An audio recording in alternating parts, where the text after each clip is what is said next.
So what is an LIRP? LIRP for short. And how can it help you pay less in taxes in retirement? Hi, I'm Doug Ray, President and founder of the Wealth Guardians and the Ray Financial Group. And I'm Brice Payne, and you've entered The Vault, the Wealth Guardians video series on all things pertaining to retirement planning.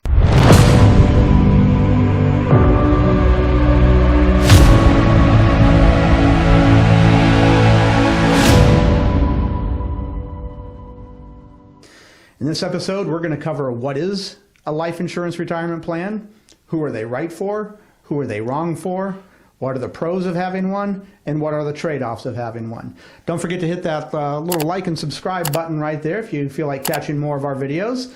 And okay, Doug, let's go ahead and get started on things. Let's start off and talk about what is a LIRP, a life insurance retirement plan. So this type of retirement plan is built on a chassis of some type of a cash value policy.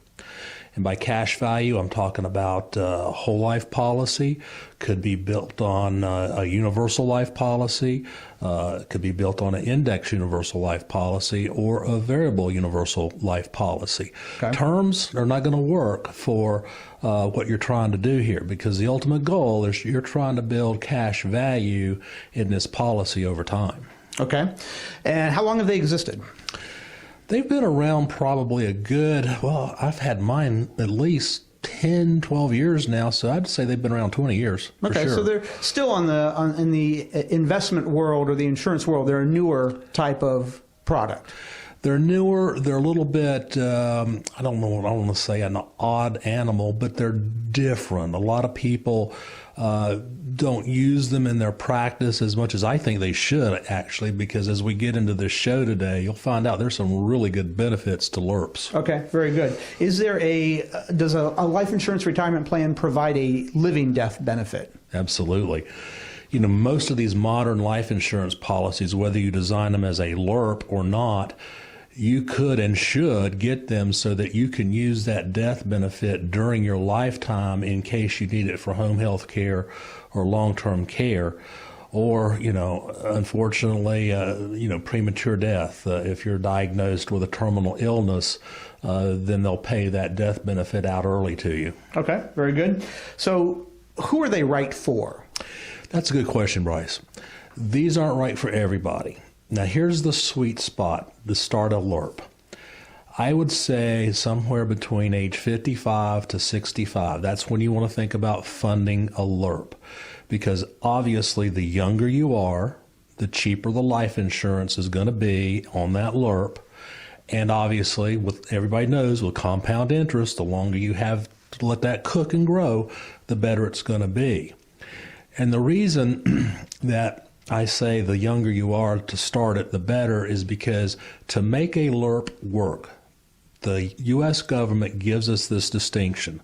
There's got to be a certain quarter all the time between the cash value and the death benefit, so that the goal here in the future is to be able to access your cash value to take out tax-free withdrawals. Right. Because remember, in your 401ks or your IRAs, you can't take out that money tax-free. You have to pay tax on it because it's never been taxed. Okay. So now, as you add money into a LIRP, you're adding money that you've already paid tax on, but now it's going to grow tax-free and come out tax-free, much like a Roth.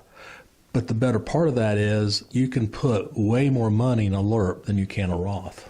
So for who they would be right for, this would be somebody who's probably already maxing out their 401k. I would say so. Maxing out their IRA on top of that. Correct. And still has an extra amount of money that they want to invest for the long term, not a short-term investment. It is not. And it would also be for somebody who is willing to make an investment commitment year after year for a designed number of years. Exactly. So if you think, hey, I had a really good job this year and was able to contribute to my 401k, my IRA, and I've got a lot of extra money that I don't necessarily want to put it in a non-qualified account. I'm not going to spend it for years, and I will probably keep having this job and this extra money for a number of years in the future. that would be somebody who might look at a life insurance retirement plan as an additional way to avoid taxes in retirement. That's an excellent point, because to properly design a LIRP, you have to design it in such a manner that those deposits or premiums are going to be placed in that LIRP for a period of 5 to 7 years, maybe 10. So you've got to be able to consistently do that during that period of time that you've designed that policy, because if you can't do that, then that's going to destroy the final outcome of what you're trying to get, which is that tax-free income when you retire. Okay, very good. Let's now talk about who are they wrong for? Who wouldn't want to invest in a life insurance retirement plan? Well, obviously somebody that can't just say, I can guarantee I can put that premium in there every single year for the next 5 years. It might be wrong for somebody who's 70 years old who doesn't have the time to let this money grow, because once you complete the plan in terms of deposits, you need to let it grow for another 5 to 15 years to be really, I like to call it, ripe for your retirement. Okay, all right.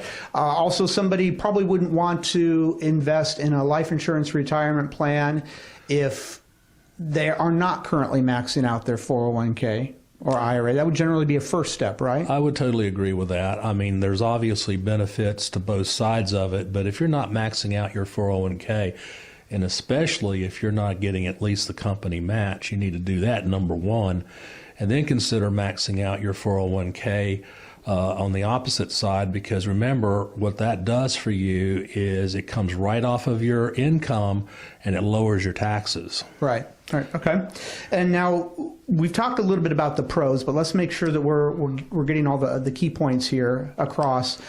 The pros to a life insurance retirement plan are a way to avoid paying Uncle Sam taxes on distributions. So if you didn't have, if you were making an excessive amount of money throughout a number of years, and you had, instead of contributing to a life insurance retirement plan, or contributing to a non-qualified account or a brokerage account, as many people will know them, when you take distributions from those in retirement, you've got to pay short-term and long-term capital gains. That's right, yeah. But if you've been making those contributions into a life insurance retirement plan and you take distributions from those distributions are not taxable. Do I understand that correctly? That's correct. All right. So that would be the main pro of a life insurance retirement plan, is that more money is staying in your pocket than going to Uncle Sam's. Exactly. Bottom line. Okay. What would be the trade-offs or the drawbacks to the negative? The negative. Sure. Like we said before, it's not a short-term investment. It is a long-term investment. So if you get into one of these things and in 2 years you say, gee, I can't make these premium payments anymore, this is not for you. I mean, because you're going to get hit with significant losses if you do something like that. Other than that, that's about the biggest negative I can see here. Okay, so the contribution obligations that you have, but what about keeping a minimum amount in it when you are taking distributions? Well, let me give you a real-life example. Okay.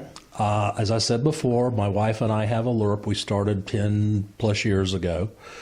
It was 3 years ago we decided to buy a condo up at Banner Elk.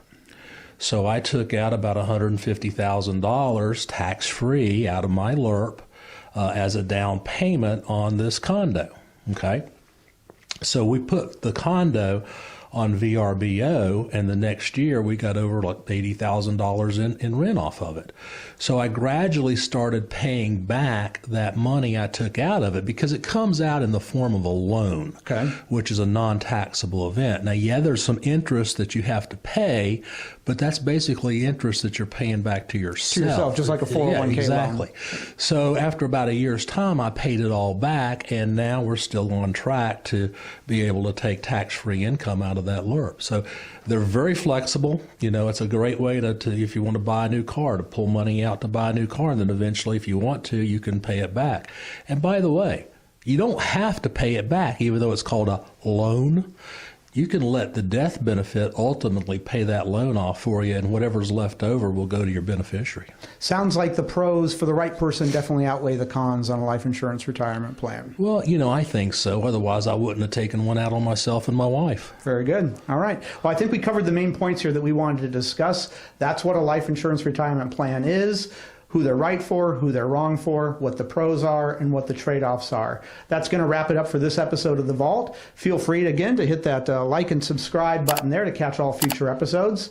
And remember, the markets aren't going to wait for you. I'm Brice Payne. And I'm Doug Ray. And this has been The Vault.